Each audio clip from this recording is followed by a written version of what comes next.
Flibber the Furby's Memorial Day in San Francisco. Page 1. Morning at the Fluffington Hotel.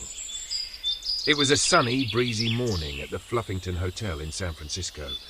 Flags fluttered outside, red poppies bloomed in window boxes, and Flibber the Furby stretched his paws and smiled. Today's a day for remembering brave hearts, he said. It's Memorial Day. He packed a little picnic, a tiny American flag, and a poor written card that read, "Thank you for your courage." Page 2. The march begins.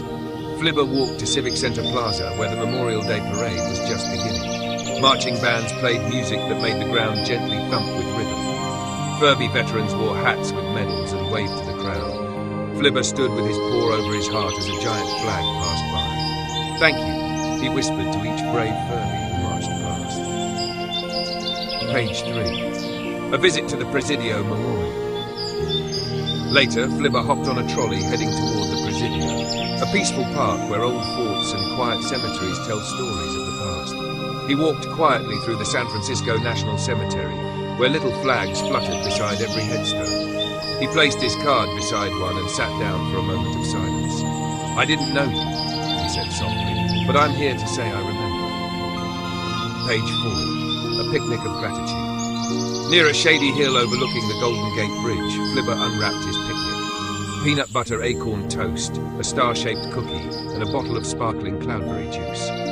He looked around and saw other families and Furbies doing the same, eating, laughing, remembering. He raised his juice bottle and made a tiny toast to the brave, the kind, and the ones who gave us the sunshine of today. Page 5. Messages in the wind.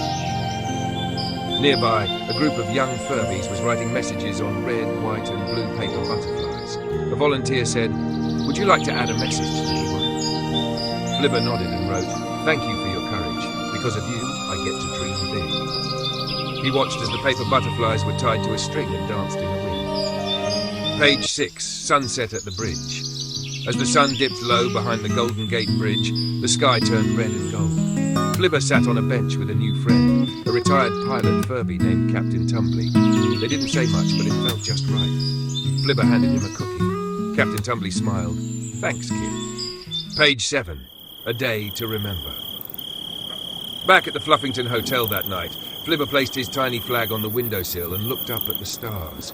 Some twinkled extra bright. "I'll always remember today," he whispered.